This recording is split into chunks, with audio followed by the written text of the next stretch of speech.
10 voitures canadiennes défiant les tarifs de Trump. On vous parle de ça aujourd'hui. Les 10 voitures canadiennes les plus populaires fabriquées dans nos usines au Canada. Dans un nouvel épisode du podcast de Plus de Millage. Allons-y.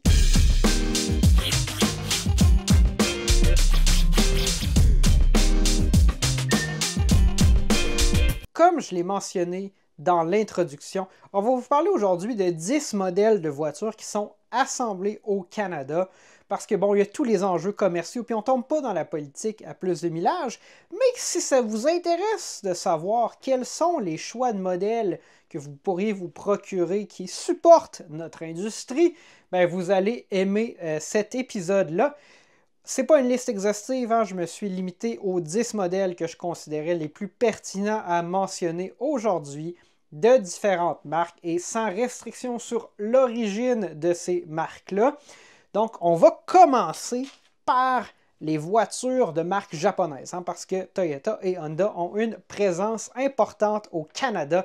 Et ensuite, on va bifurquer sur les marques plus traditionnelles ou nord-américaines. Donc, d'abord, Toyota a une grosse présence en Ontario. D'ailleurs, on va commencer par le modèle le plus populaire, le Toyota RAV4. Les RAV4 hybrides ou à essence, mais pas le RAV4 Prime à ma connaissance. Là, ici, j'ai quand même fait des petites recherches rapides, là, mais il peut y avoir des nuances sur certains modèles dont la provenance ne serait pas exacte, là, mais parce que plusieurs véhicules sont produits dans plusieurs lieux. Mais on va quand même y aller. Le RAV4, c'est le produit de consommation qui représente les plus grandes exportations canadiennes. Donc, on exporte plus de pétrole qu'on exporte de Toyota RAV4 en dollars, mais pour ce qui est d'un produit que les gens achètent directement, le Toyota RAV4, c'est le plus populaire, même qui est fait dans deux usines à Woodstock et à Cambridge. Donc, il y a une usine qui va produire les RAV4 hybrides, je crois, et il y a une autre usine qui va produire les RAV4 à essence avec le Lexus NX. Donc, Alexandre aime bien dire que mon Toyota RAV4 2013 a été fabriqué dans l'usine qui fabrique aussi des Lexus et que c'est pour ça qu'il ne rouille pas. Bref, il y a des RAV4 comme Toyota et des RAV4 fabriqués dans l'usine de Lexus. Mais ça, c'est un excellent véhicule qui est avec nous depuis 2019, le Toyota RAV4 dans sa génération actuelle. C'est pas un véhicule super plaisant à conduire. Le 2.5 de la génération actuelle, il produit 205 chevaux, donc on a assez de puissance, mais c'est comme à haut régime. C'est un moteur qu'on pourrait presque plus retrouver dans un véhicule Honda manuel que dans un Toyota. C'est un peu là, pas à sa place. Le comportement routier n'est pas incroyable, mais c'est un véhicule qui est connu pour être extrêmement fiable, relativement économique, surtout en version hybride où là c'est très économique. Donc ça, c'est une voiture qu'on peut considérer. Le Lexus NX, qui est le penchant Lexus du Toyota RAV4, ça aussi, c'est une voiture qui est, bon, extrêmement fiable, un peu plus cher, un peu plus cosu que le Toyota RAV4. Vous pouvez quand même considérer cette option-là. Il y a aussi le Lexus RX. Et ça, c'est une grande histoire là, de succès canadien, le RX. C'est le premier véhicule Lexus fabriqué à l'extérieur du Japon. Donc, quand Toyota a lancé la marque Lexus dans les années 90, fabriquait des voitures de luxe, il était à la recherche là, du marché qui était dominé par les marques allemandes, les Mercedes, les BMW de ce monde. Ils ont dit non, nous on va les battre, ces gens-là, on va fabriquer des voitures aussi bonnes mais fiables. Et ils ont lancé Lexus avec la LS, il y avait la SC, bon, plusieurs modèles. Mais le Lexus RX, ça a été la première voiture Lexus qui était fabriquée ailleurs qu'au Japon. Et Alexandre et moi, on a eu l'opportunité récemment dans un événement Toyota de s'asseoir dans le premier Lexus RX fabriqué au Canada. Il est conservé là, par Toyota Canada. Puis bon, il ne roule pas évidemment, là, c'est vraiment une pièce de collection, mais ça, c'est l'une des grandes fiertés de l'industrie automobile canadienne d'avoir pu produire des Lexus pour la première fois en dehors du Japon. J'ai ma petite liste là ici parce qu'il a fallu que je fasse un peu de recherche.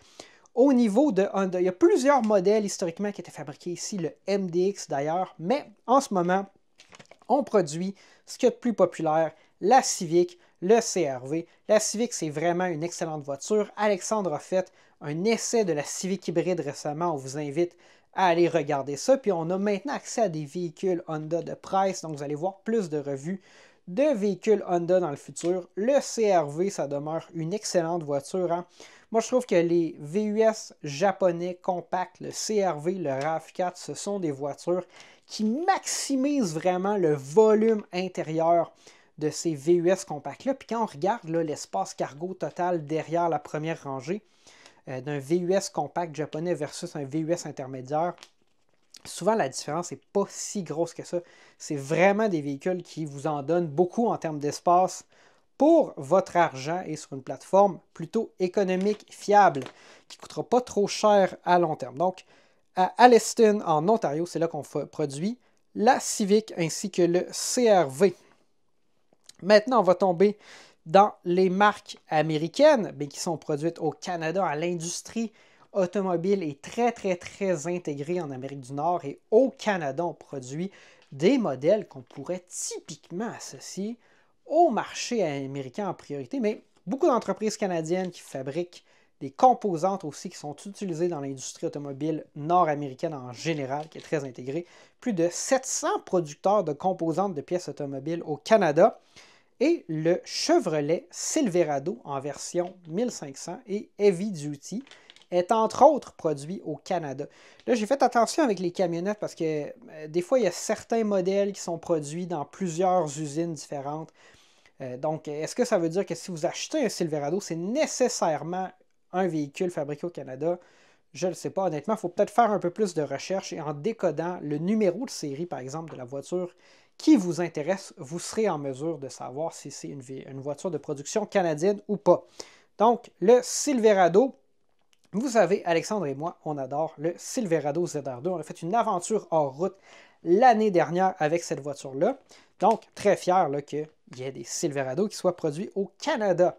On part chez Stellantis maintenant. Il y a la Chrysler Pacifica, donc voiture là, familiale, une minivan hybride branchable qui est produite au Canada. Et quoi de plus américain que la Charger, la Dodge Charger, bien, la nouvelle Charger Daytona électrique fabriquée au Canada, comme la Challenger d'ailleurs, et plusieurs modèles là, de cette plateforme précédente à essence, de Charger, Magnum, Chrysler 300, Charger était fabriqué au Canada. La Charger Daytona, donc, est un produit là, de fabrication canadienne.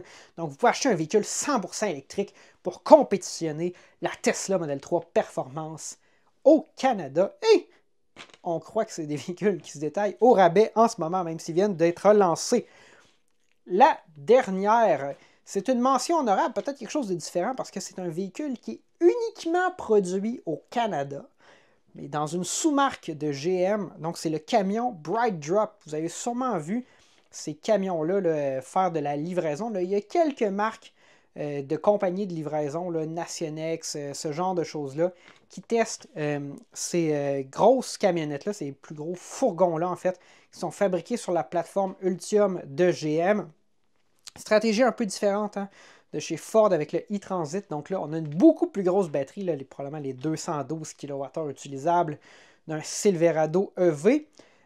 C'est quand même drôle, par exemple, ces camionnettes-là, parce qu'elles sont très, très, très lourdes. C'est des camions très, très, très volumineux, mais de la manière qu'elles sont commercialisées, ce sont des véhicules qui sont vendus là, pour ne pas être classés comme des véhicules lourds. Donc, ils sont assujettis à une masse nette, ou plutôt un poids GVWR, là, peu importe, là, maximal de 4500 kg. Donc, comme le camion pèse déjà plus de 3500 kg, près de 4000 kg, en fait, on a un immense espace de chargement, mais en théorie, on a une capacité de charge qui est très limitée, là, de moins de 1000 kg dans un énorme fourgon. C'est un peu drôle, mais bref, le Bright Drop ou les vannes Bright Drop 400-600 pieds cubes de volume sont fabriqués au Canada. Donc, c'était ça les 10 modèles qu'on voulait vous présenter aujourd'hui. On a fait ça un peu à l'arraché là, pour peut-être profiter du contexte.